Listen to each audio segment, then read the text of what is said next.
नमस्कार, ये आकाशवाणी चंडीगढ़ है। अब आप सुकीर्ति से प्रादेशिक समाचार सुनिए।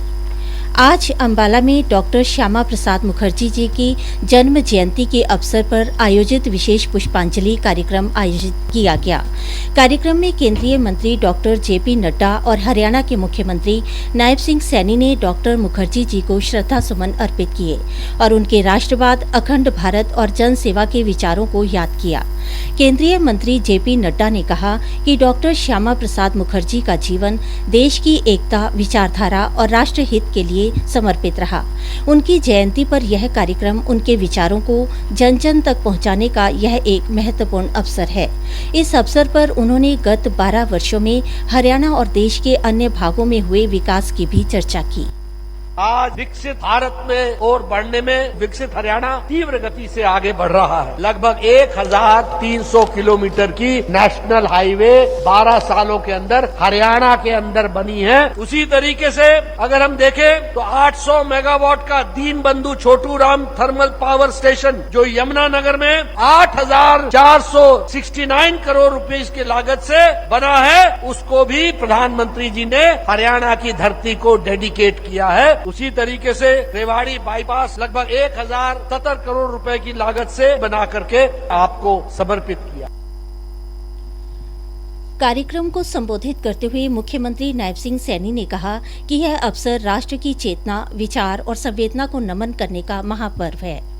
आज हम सब एक ऐसे महापुरुष को स्मरण करने यहाँ एकत्र आए हैं जो केवल एक व्यक्ति नहीं थे, वे एक विचार थे, वो एक संकल्प थे। साथियों, वे ऐसे युग पुरुष थे जिन्होंने अपना पूरा संपूर्ण जीवन राष्ट्र की एकता, अखंडता और स्वाभिमान के लिए साथियों समर्पित कर दिया। इतिहास में कुछ लोग ऐसे होते हैं जिन्हें पढ़ा नहीं जाता, उन्हें किया जाता है। ऐसे महान व्यक्तित्व होते हैं और उन महान व्यक्तित्वों में से जो केवल अपने समय का नेतृत्व नहीं करते, वे आने वाली पीढ़ियों का मार्गदर्शन भी करते हैं।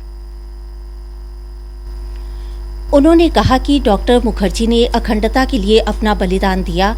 आज हमें डॉक्टर श्यामा प्रसाद मुखर्जी के राष्ट्रवाद के मूल्यों को और मजबूत करने का संकल्प लेना चाहिए।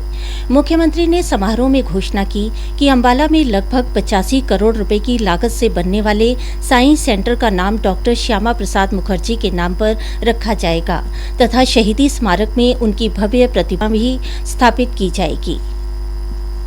प्रधानमंत्री श्री नरेंद्र मोदी 17 जुलाई को जींद से देश की पहली हाइड्रोजन ट्रेन को हरी झंडी दिखाकर सोनीपत के लिए रवाना करेंगे। श्री मोदी अमृत भारत रेलवे स्टेशन योजना के तहत पुनर्विकसित जींद रेलवे स्टेशन और मेडिकल कॉलेज का लोकार्पण भी करेंगे। इस अवसर पर प्रधानमंत्री एक विशाल जनसभा को भी संबोधित करेंगे। इस उपलक्ष्य में मुख्यमंत्री नायब सिंह सैनी आज जींद में प्रधानमंत्री श्री मोदी के कार्यक्रम की तैयारियों का जायजा लेंगे और एक समीक्षा बैठक भी करेंगे। बैठक में भाजपा प्रदेश अध्यक्ष डॉक्टर अर्चना गुप्ता जी भी उपस्थित रहेंगी। हरियाणा सरकार और राष्ट्रीय स्वास्थ्य मिशन ने प्रदेशवासियों से डेंगू की रोकथाम में सक्रिय भागीदारी निभाने की अपील की है। पलवल के उपायुक्त डॉक्टर जयेंद्र सिंह ने आज जिला के सभी नागरिकों से आह्वान किया है कि वे पूरे जुलाई माह को डेंगू रोको माह के रूप में मनाएं और अपने घरों व आसपास के क्षेत्र को मच्छरों से मुक्त रखने के लिए आवश्यक सावधानियां अपनाएं। उन्होंने कहा कि वे घरों में ऐसा कबाड़ न रखें जिसमें पानी जमा हो।